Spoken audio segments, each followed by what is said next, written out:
This week is Women in Construction Week, and this morning I'm here with Angela Taylor and Hillary Mullins with the National Association of Women in Construction.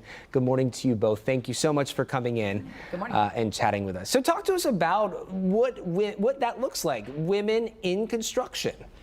Looks like men in construction, only we have longer hair. Right. And sometimes I love only. that. But no, women in construction we've been around for a long time. The association was founded in 1953. We're the longest standing association for women in any industry. We have 120 chapters in the United States. Wow, throughout the country. Yeah. We have 9 or 8 global partners as well. And so we're about amplifying and strengthening the successes of women in construction. So women are everything in construction. We're our own little cosmos. So we have financing, supply chain, people in the field, people who own businesses. We run the gamut, but we're still only 10 to 12% depending on what state you're in. I was just going to ask you, so many opportunities, but when you break it down and you look at the workforce, men versus women, it's still a small margin compared to men. Yeah, even including the back office. So, A couple of interesting facts, though. Even though we are such a small part of the workforce, the construction industry, the pay disparity between genders is the least in any other industry. It's like less than 2%. That's incredible. It is. And so one of our missions also is to just make the career opportunities for women a lot more visible. Yeah.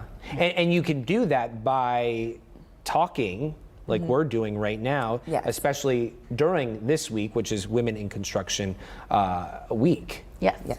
So our organization actually created Women in Construction Week 26 years ago, and we've been blessed every year to get proclamations from the government here that supports us and all of our civic leaders in the state of Texas.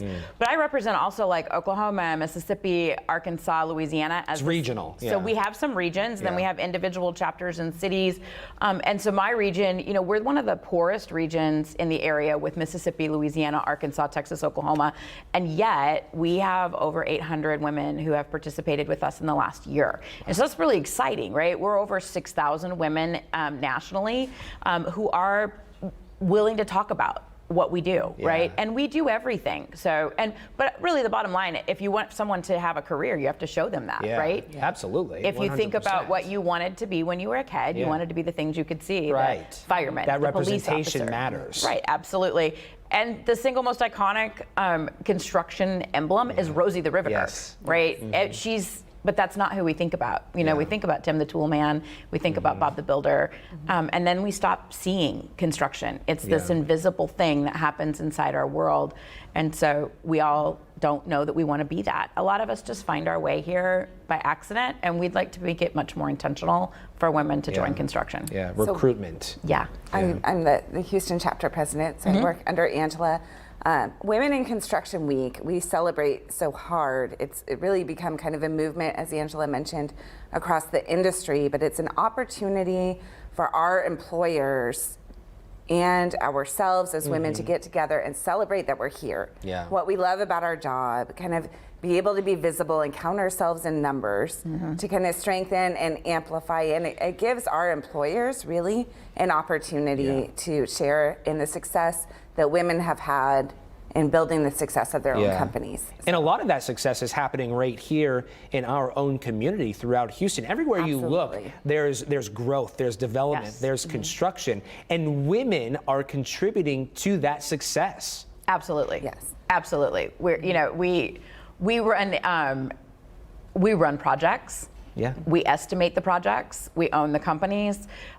We are the ones who are paying the bills. We are the ones who are designing the projects. And when you think about it, construction is more than just the actual putting in place of the building or the highway. It's the design work. It's the civil engineering. It's that architecture, engineering, and construction all run hand in hand. And welding, we were talking during break. Welding also. Oh yeah, absolutely. Has a footprint here. Yes, we have all of the trades, right? We have women in all of the trades, and I think that's what I love. Like yesterday in one of our sister regions, they had over 300 tradeswomen who came together to just share about their different trades, right? That they do. So some of them were carpenters, some were were welders, some were sheet metal workers, some were steel workers, some did the flooring like we would be standing on right now. Yeah.